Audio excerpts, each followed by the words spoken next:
Welcome, everybody. We're going to be working on the Unit 10 exercises here today. And basically, we're going to kind of keep working on these, building a database skills, so we will be creating a database from scratch, the tables, the information, and then leading to kind of our grander topic, which is to create some indexes for the database. All right.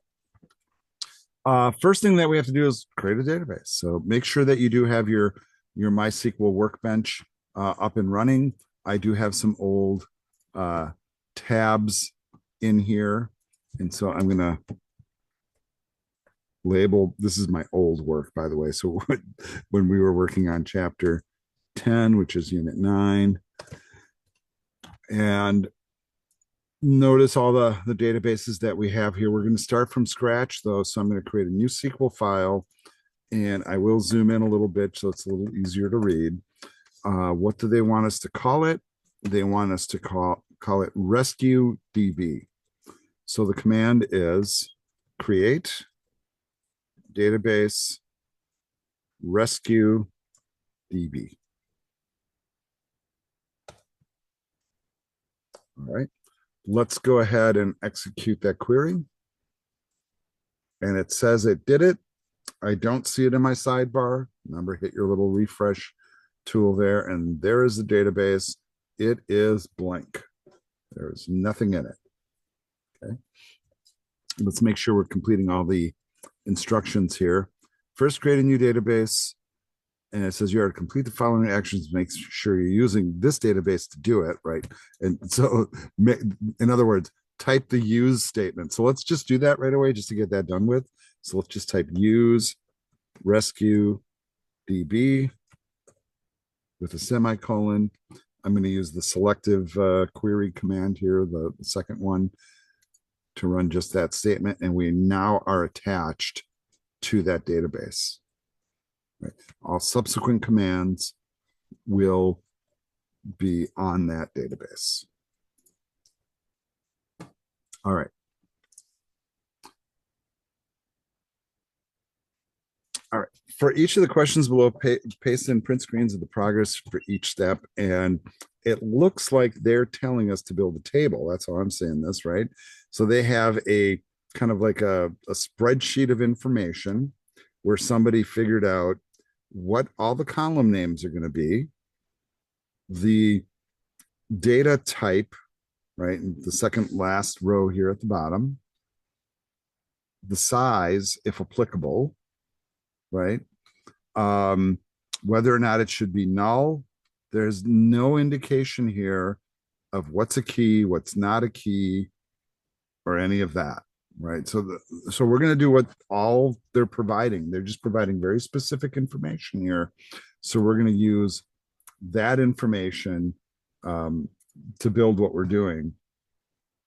And here's, I guess let's talk about this before we start writing code. Because the general command here is what, right? We're going to create a table named dog. I am noticing it's all lowercase, by the way. So let's get the essential command in there. So I'm going to say create table dog. All right.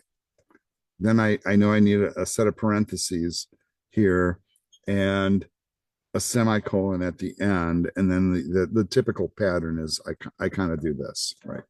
I create the parentheses, put in the semicolon, and then I'll create some blank space and then tab over so I'm indented. And then I need to create all of these fields. All right. So however is convenient for you to work. And I'll see if I can do my little split screen thing here so I can kind of look at the information while I'm building it somewhat. Right. Not the prettiest thing in the world, but there it is. All right. So it looks like I'm going to need several different columns. Right. All right. So let's just kind of throw this in, and I'm just going to create the columns that they're listing here first, and then I'm going to worry later about the primary key and what that is and how we're going to do it. Okay, so let's create the columns that we know. So I have one that is dog ID, right? And it says at the bottom there, it's of data type integer. So we're going to say int. And this is going to be an ID. I'm going to speculate that we should probably make it not null, right? Then I'm going to put in a comma. All right. Next on the list here is the name. All right. Now, the table's called dog. So we can have a little discussion about this. Should I call it dog name or dog? Right. Well, I guess really you could do it either way. But from what I'm saying from the column name, I think we're okay probably just using name. But then here's where my brain goes, right? And this is the kind of goofy stuff that happens when you've been doing this for a while. It's like, okay, well, you're going to say name, but I bet you're probably going to have a table later for the owners, and then they're also going to have a name. So I'm going to be really careful here, and I'm going to actually name it dog name on purpose, right? And chances are I'm probably not going to worry about the gender, weight, date rescued, and breed of the owner. So with those, I'm not going to put dog gender, dog weight, and see what I mean. But the name might be one that gets confused. So I think this is just me, right? This is how my brain thinks. So I suggest you guys do the same. It tells us to make this a varchar, and I want you to notice this is a hangover from our old assignment when we're in T-SQL and it becomes a certain size, you have to put the letter N there. Really, that should not be there, right? That's just for T-SQL, which is a Microsoft product. All right, so we're going to do a varchar, and it's saying of size 50. All right. Okay, this also says not null, right? We assume every dog has a name. All right, so it can't be left blank. Even if you don't know what you're going to call the dog, no, you got to put some name in there. Have you ever done that? Taken in a new pet, you go to the vet, get the shots, right? And then you tell them it's one name, and then later on you change your mind and it's a different name.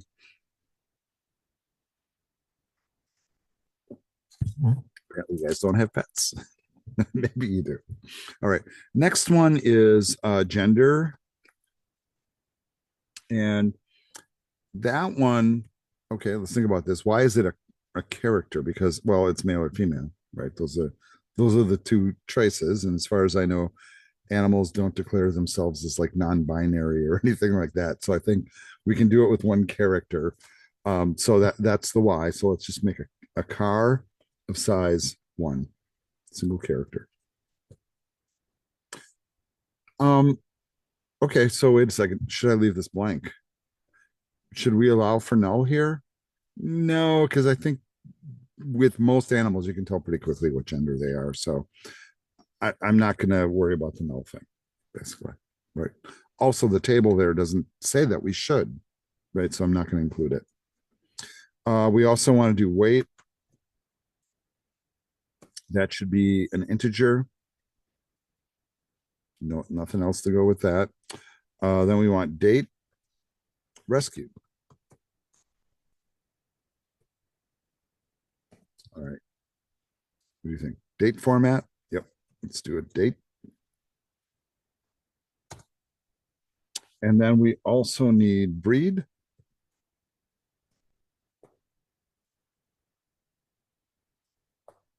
And one of those breeds is called mutt, right? All right. So there we go. All right. So I have the table declared. Now, if you scroll down the document, is there anywhere here you see in the instructions where they're later going to say, hey, now add a primary key to the dog table? And I don't see that, right? So I scroll all the instructions. And so what makes a lot of sense then is to declare a primary key. All right. And we can do this a couple of different ways. So I know we were just looking at the W3Schools examples, right? And in fact, let me see if I can find my browser here and maybe even find the right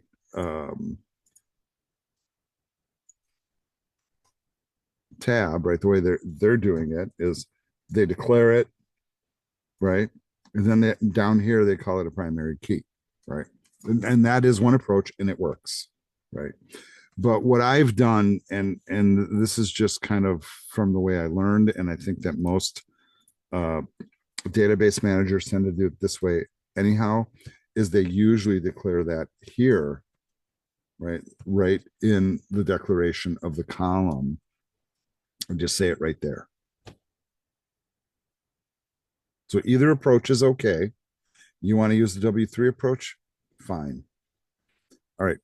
Another thing, if we're doing a dog ID, this is probably for the benefit of whatever organization is building this rescue database.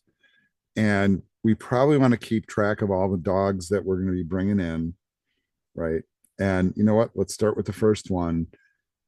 I don't know if you guys feel where I'm going with this, but let's auto increment this, right? First dog that comes in will be ID number 1, and then we'll just go from there. So I'm also going to add the keywords here, auto underscore increment. Right. So if I just shuffle that slightly over so we can still see the instructions. And that's all on one line. So it's an int, not null, primary key, auto increment. All right, let's stop there for a second. We saw from the definition on W3Schools for primary keys that if I say primary key, it's the same as saying not null and unique, right? So do I need to include this if I have this? Here's the answer. This can actually go away. It is the primary key. It can't be null because it's the primary key. And it will auto increment. So those are kind of conflicting, not conflicting, but they're complementary, I guess. And the one is implied by virtue of the other. So we don't need to say both.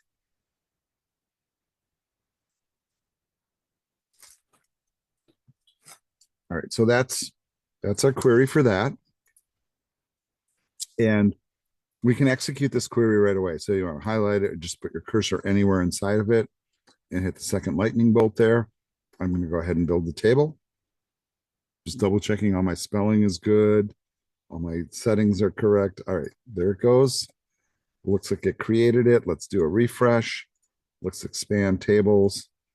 And now you can see all the little details there. It looks like it worked great, right? Notice how they abbreviated here in the column description. They say int AI auto increment PK primary key. And that's in this little table information thing there. You guys all good? Thumbs up. Okay. You guys are not the most interactive. All right. So if you're going to drop, okay, so you're supposed to drop your command in there. So like if you're doing this as homework, right?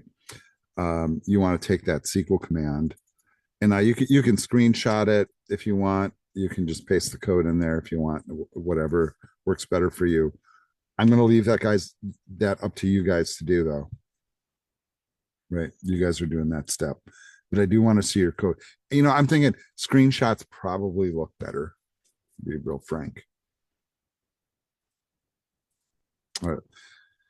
Give you just a moment to do that, and then we'll go ahead. And then they're giving us another command here. And you can see I'm just like adjusting my windows. Now that the table's created, right? They want us to add data to the table, right? And it says insert the following records in the dog table. Okay, so we can do that via code also, right? You guys remember the command for this? The command is insert into, right? So I'm going to just start typing it. Insert into. What table are we dropping it into? Well, the dog table. All right. So once we have that, the general format here, by the way, is say insert into values and then give it the values. And when we're doing a bunch of entries all at once, and we have like all this information that we have to grab here, and I'm going to try to do a little copy paste, but fair warning when you do that, when you're copy and pasting from a rich text environment with this is Microsoft Word here, it could have a lot of artifacts that follow it on the way over. So if I like just, for example, if I just come in here and I do this, I'm not necessarily guaranteed that when I come over here and paste it, it's going to look right, and it might not have some junk in it, right? So this is on you to be aware of that, and I'll show you how to work around it. But the point is, it might be easier than typing, but we might still have some cleanup to do. That's kind of the general point. Another thing that we have to think about is when the date comes over, that is not how the dates get stored in MySQL, right? They get stored a different way. So we have to convert these. So even though we copy it, we still have to convert it. Okay. So some of you actually might opt for instead, I'm just saying this, maybe just typing it in. It might be easier to type it in than not. All right. So since we're inserting into the dog table, we want to list all the columns we're inserting into.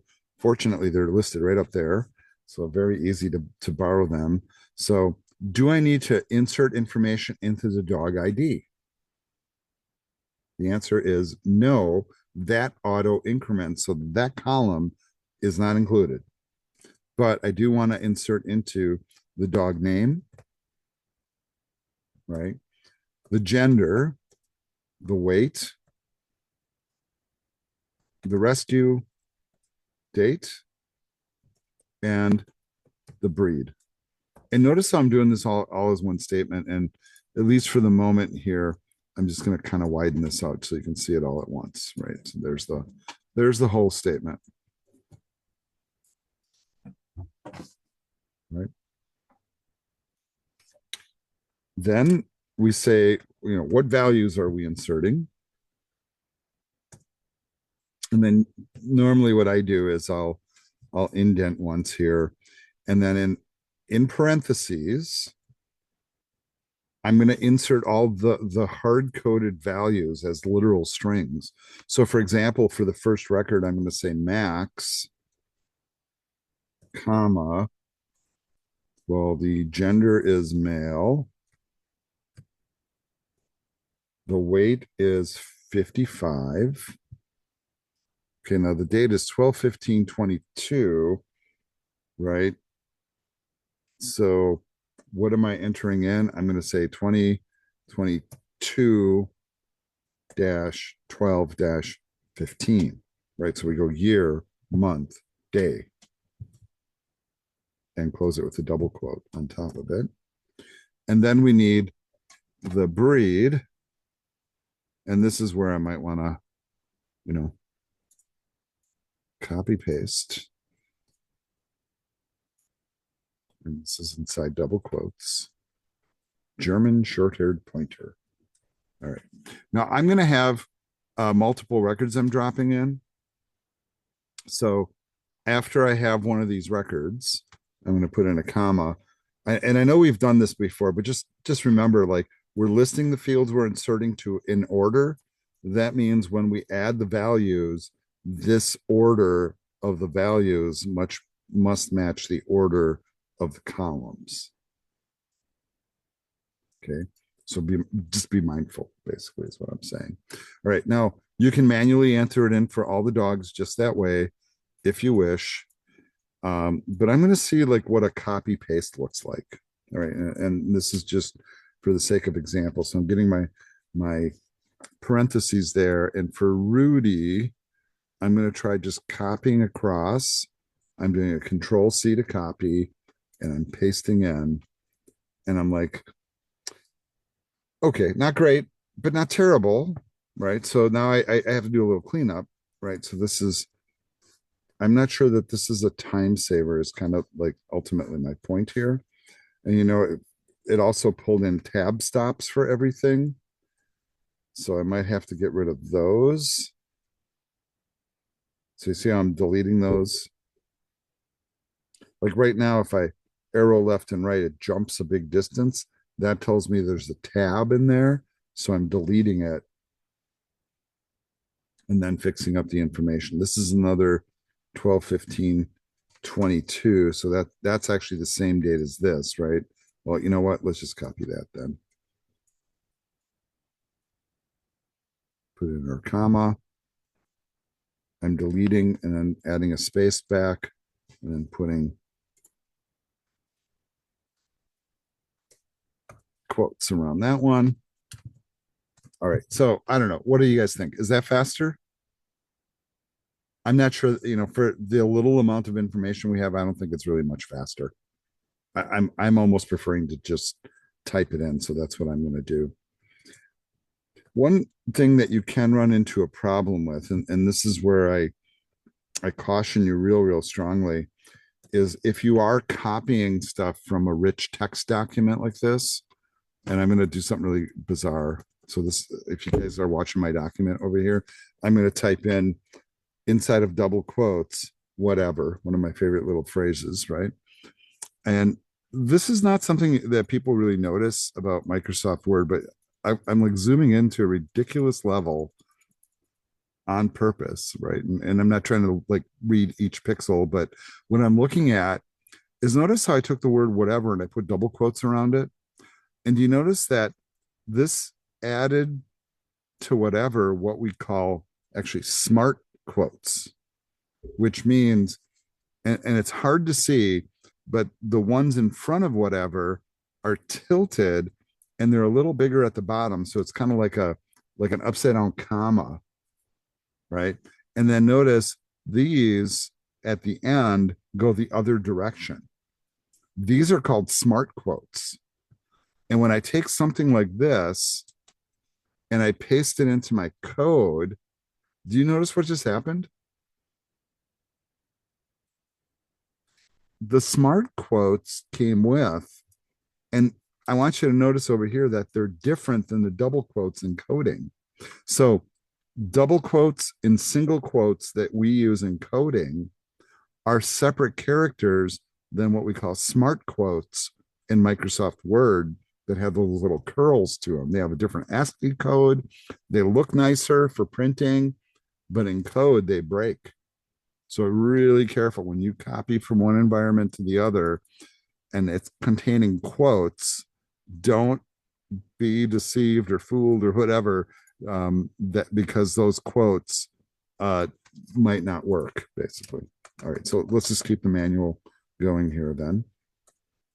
This dog is female, 35 pounds. We have a 2018 02-10. And this is another German short-haired pointer. We have one more record, so another comma. And then let's type in the last one. And of course, if you guys wish, and you can add more information in here, that's fine. I assume most of you will not, but hey, I'm just saying.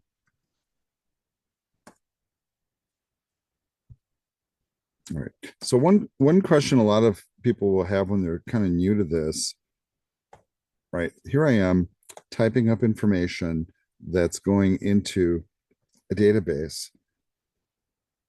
The question might be, is like if I was working at a place and we had a database and I had to enter dogs into the database, is this how I would do it? And the answer is no. What you would do is you would create a web page or an application with a form that would put stuff up on screen and you would type into boxes and then hit a submit button and be done with it. You would not manually deal with the database. This is how we do it manually inside the database.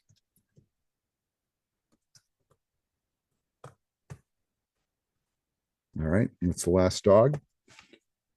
And given that that's the last dog, we can put a semicolon at the end. That's the insert command. All right, I'm going to execute this. So here comes the run. Oh, and we have an error. All right, let's see what the error is. Unknown column rescue date. Oh, okay. So what is it telling me? I typed rescue date, but I named it date rescued. Okay, that's a problem. So let's fix that. And, you know, in all fairness, last time I did this, yeah, that's what I named it. So that's the why. All right, let's try it again. Right. And notice what I didn't do. I didn't go into panic mode. Right. My code didn't work. You know, it's not the end of the world. We just got to read the error and try to figure out why. It told us unknown column, rescue date in the field list. Okay, that's a known column. Let's try the query again. Here it goes. Looks like it worked. If I go to look at the dog table, I can now hit the little view button here and then take a look, and there's my data. We're good. Everybody okay? All right. So if that's the case, what I would do is I'd screenshot your insert statement and maybe screenshot the table output too to show us that you completed it.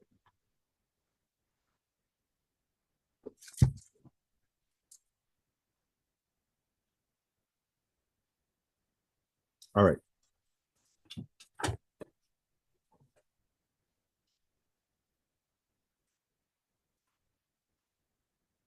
I'm just looking at the instructions here. And I think what we might do is we might maybe add some stuff to this as we kind of keep going.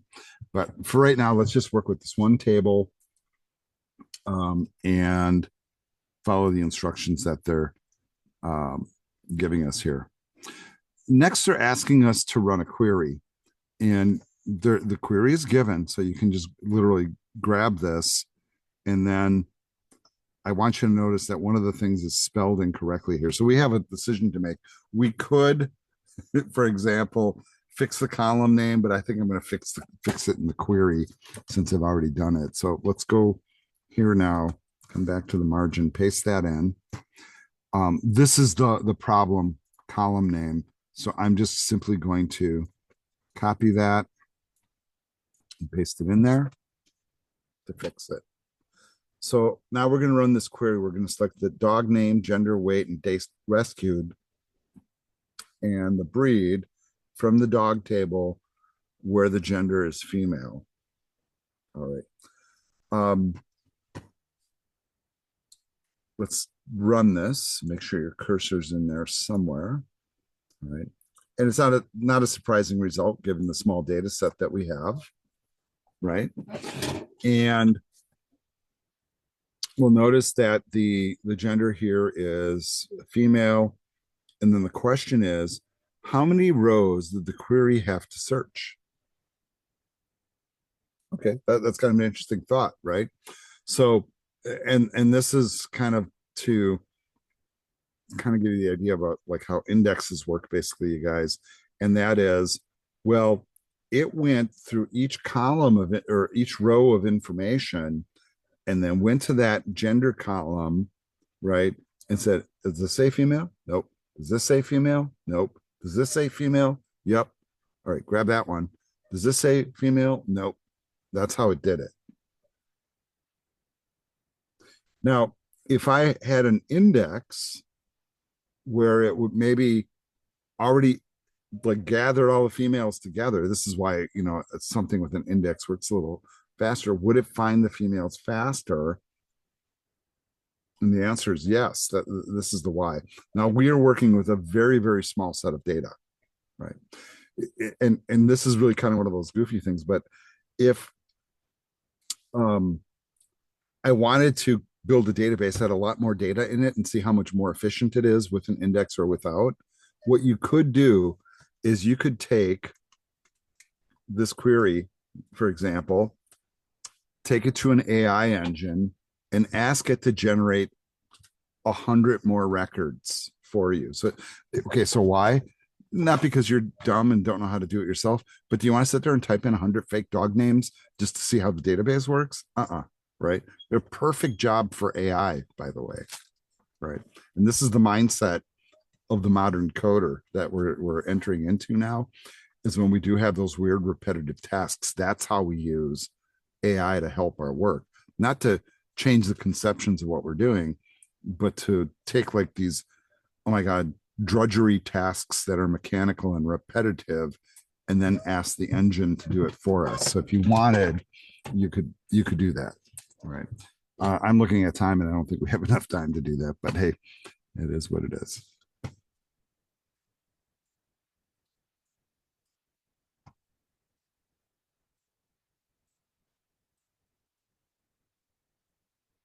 Okay.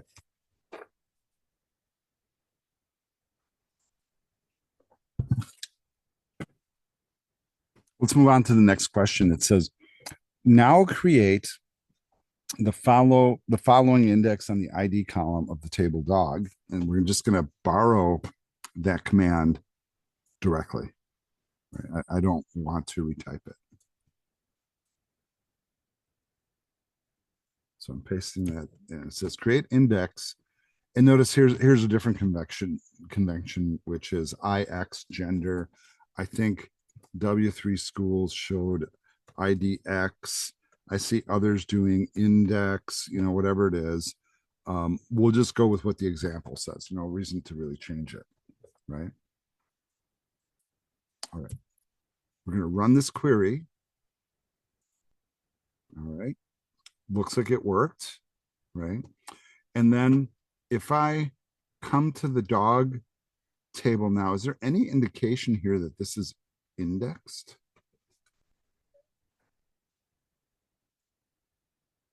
Yeah, this is interesting. And so I just want to show you that how we're kind of ramping up our skills here. If I take the dog table and expand it here in the schemas, and then I can expand columns and I see all my columns, that makes sense. But now I have under indexes, well, I see my primary key there. So where's the index I just created? Oh, do I need to refresh? Aha, okay. So if I refresh, now I can see the index under the indexes of the dog table. So normally this stuff is all collapsed, right? So even if I click in to my database, I usually have to go with this to see dog, and then I can look at my columns once again and my indexes. So you'll notice that when I create a primary key, that also creates an index. It just does it automatically, right? Because we want it to be unique. If I create an index based on gender, that also creates another entry, but it is attached to the table. This is the important, conception here. The index is attached to the table. All right.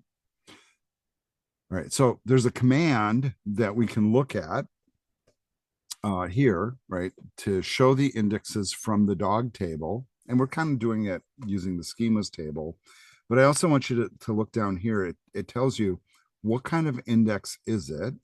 And B tree, right, by the way, stands for binary tree. It is a type of data structure in which we store information, and then the tree format allows us to traverse the information. I would call this like high level computer science stuff in terms of data structures, but that's the storage mechanism. And I don't want to go into explaining how the data structure works, but that's how they're storing it. It also says, does the information in the column need to be unique? It says no, right? Because you're going to have a lot of dogs that are male, a lot of dogs that are female. So it's not going to be a unique value, right? Is it visible? Yes. The columns included are just gender. All right, let's try this other command though. So, and I know some of you probably have already run it. That's fine. Let's drop it in. Right, let's go ahead and run it. And then notice what it does, kind of what we just did, right? So I was able to pull it up by just using the schemas table and the information panel here. But if you don't have that available, let's say you're working at a command prompt, right? I could type in that command, show indexes from the dog table, and it shows me there's a primary key, right? It shows me the table, whether it's unique, the key name, the sequence in the index, column name that we're looking at, is it collated, right? Okay, without getting into explaining what this stuff works, but are null values allowed, right? And apparently, did we do a yes for, yeah, apparently we did a yes for gender, because you might not know, right? And then it shows you the index type. And a binary tree is pretty typical for a database. All right, so that's how that command works. So make sure that you were able to run those successfully to create the index and then to also show it. And I don't know if you guys are catching how I have my screen arranged here, but you could like screenshot all of this to show it here, here, and here with the two commands. That's probably a good screenshot. Right, so it shows in both regards, it shows that it worked correctly.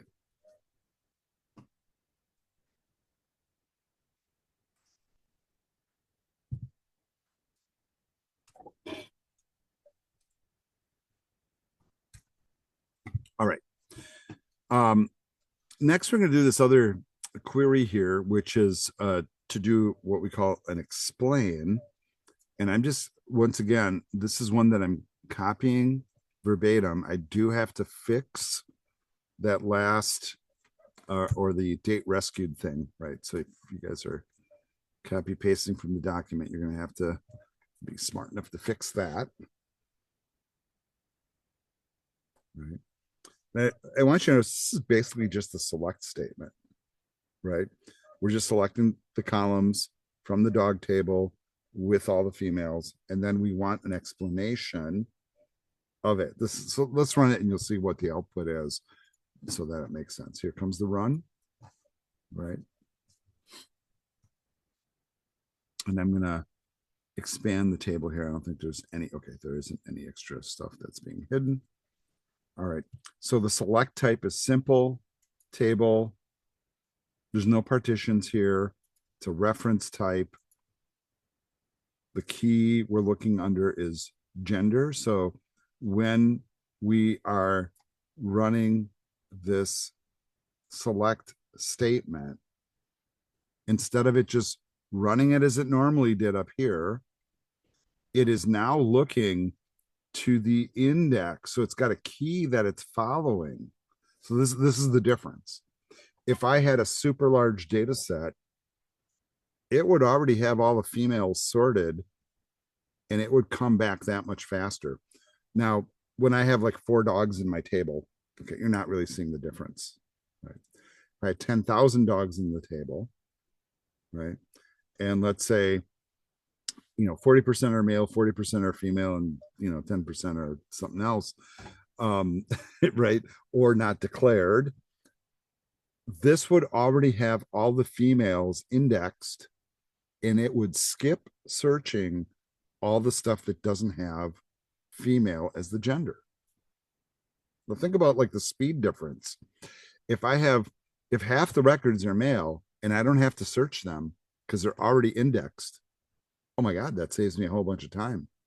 And when you want your applications and your information to pop up on screen really quickly, this is why this is important, folks, right? And I think this is really kind of a very useful thing. This explain command tells you what indexes are being used in order to pull back the information. How many rows is it searching through? It, really the answer is, well, just the one, but it already knows that it's correct. So it's not really searching. See the difference? It's already found because it's indexed, right? Now, this is an index where we're choosing one type or another. But what if the index is like a sequential number or a person's name in alphabetical order? The index just makes it faster. And once again, I'll use the library analogy. If I go to the library and I know I want to find a Stephen King book, I can go to the card catalog, look up Stephen King, and then I know exactly what row, shelf, an aisle or whatever to go find those books and find all of his books all in the same spot. I don't have to look. I don't have to go book by book or row by row. The only lookup I'm doing is like, here's fiction, here's the essays, done. You know what I mean? It's already, half the work's already done. Most of the work's already done. All right, so that's kind of the answer to that question. And then we're also asked to ultimately drop the index from that database. And then we need the command for that. So what's the command for that? We do drop index. And what's the index called? It's called IX gender. And we're removing it on the dog table. So if I run that query, right, and then I come here and refresh, you'll now see that that index is gone. A couple things, we have a little bit of time left, so I'm going to kind of, I'll say the assignment's done. We completed all the assignment questions, right? But let's ramp up the work a little bit just to just experiment and try a couple of different things. So I think maybe what would be kind of interesting, and I don't always do this during class time, but I mentioned, for example, maybe using an AI engine to help you generate a bunch of entries for the table. So here's what I'm going to do. I'm going to go to MySQL Workbench, and I'm going to take this code.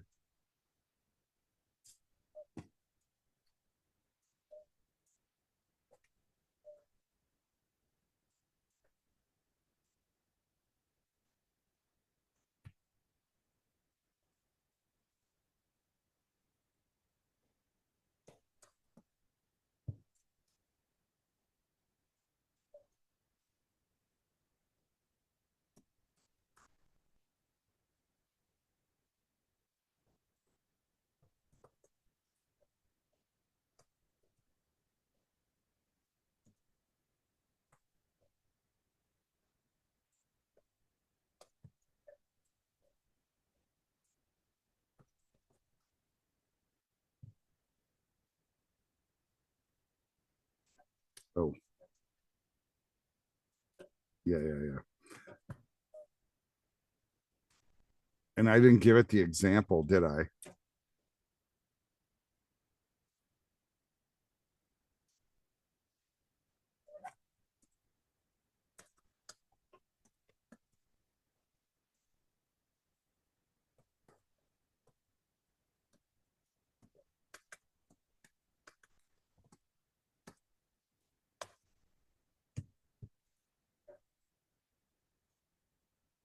And my mistake, folks, was basically when I typed in the prompt here to the AI, when you press enter, it executes your command, but I didn't really give it the information. I wanted to give it the example, right? And so now I'm going to run it. All right, it gave me a Python script to do it. All right.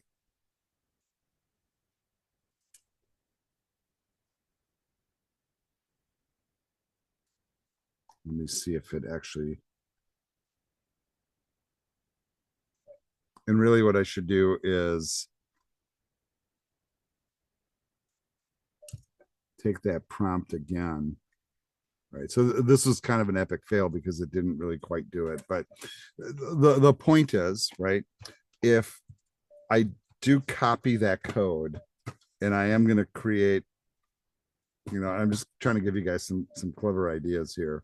I'm going to create a new SQL file here. I just want to show you. Okay, so it didn't really give me all of it. All right. All right. So what they're telling, this is kind of interesting. What they're telling me to do is use Python to generate the output. So this is kind of an interesting thing. I kind of failed at my prompt, real frankly. And when you guys think about, oh, I can use AI to cheat, right? you have to remember, you have to engineer a good prompt to make that happen. And what I'm trying to do is get that insert statement in there. So let me see if I can get my insert statement in there. I think this is kind of a fun little exercise.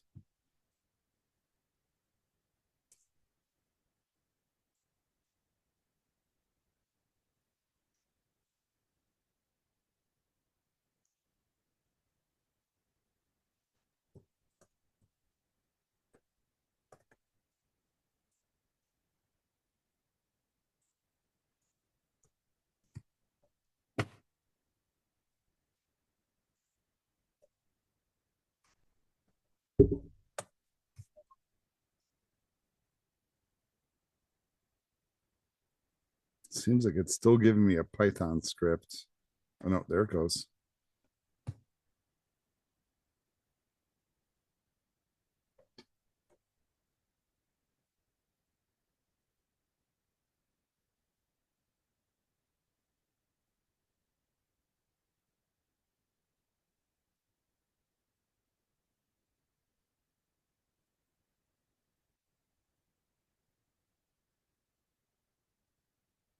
Yeah, and see what it's doing here is it's showing me uh, the output, but it's not giving me all of the output, right? What it's telling me is if I take that Python code and run it, it will generate a list that looks like this. And then I can just take that list and drop it in. But, I could, and I'm just kind of showing you guys here. And this is the kind of goofy stuff that um, coders are actually using this stuff for, right? Is to have the tools generate code, and I'm going to drop this in at the bottom here, right? And I know I have a bunk entry here, so I can now just execute this code, and then if I go to my dog table and look, I now have all that information in there too, right? So if you could imagine me actually running that Python script and generating 1,000 more dogs and throwing it into the database, then indexing it, and then searching for the field males and watching the time differential it takes. Because once again, when we have 5-10 entries, whatever, it's going to go really fast. 1,000 or 10,000 entries in my database, well, it's going to take a moment to process all that information. And really what you do is you time it, right? That's one way you can do it. And then index your database, do the same search, and how long did it take to get that result? That's the measurement that we take. And the indexing dramatically improves the performance of this. Now, if you wanted, and this is kind of a goofy little thing that, like sometimes when we teach this class, we take this example and we do ramp it up a little bit. One fun thing that we did last year, and I'm just showing you guys this, you do not have to do this on yours, is we had enough time to basically create another table. And this is what we did. We created so this is a dog rescue database. So we created a dog adopter table, right? And an adopter table. So we created basically 2 additional tables. And so I'll run this one. Then I'll run this one. Right, so I created both of those. And then we can create, for example, I'm trying to be funny, very and curly. And a lot of people didn't know the Three Stooges' last names, right? So if you do, you're dating yourself. But I'm going to run that too. But this way, we're creating a more robust database. We now have an adopter table. We also have, additional schemas basically being added to all this. So for each one of the tables, right, We can see all the columns. And then keep in mind, we're not like even linking any of these tables together, but that would be kind of the next step. And really what I'm trying to show you guys is like, these are the kind of things that we do as database administrators, is take these logical data constructs that we have from reality or whatever our working paradigm is, and think about what tables we're creating, what fields they should be, how they link together, what should be indexed, all that kind of stuff. So like if you were gonna, search through your dog table, what information might you be looking for? I can tell you, I think a really handy index, if I had a table with 10,000 dogs in it, it'd be really helpful to have an index on the breeds. And that way, if I looked up a certain breed, it would already be kind of found, right? And I could, for example, dig into the bulldog or the poodle category a lot faster. All right, folks, that completes tonight's exercise, and this video ends here.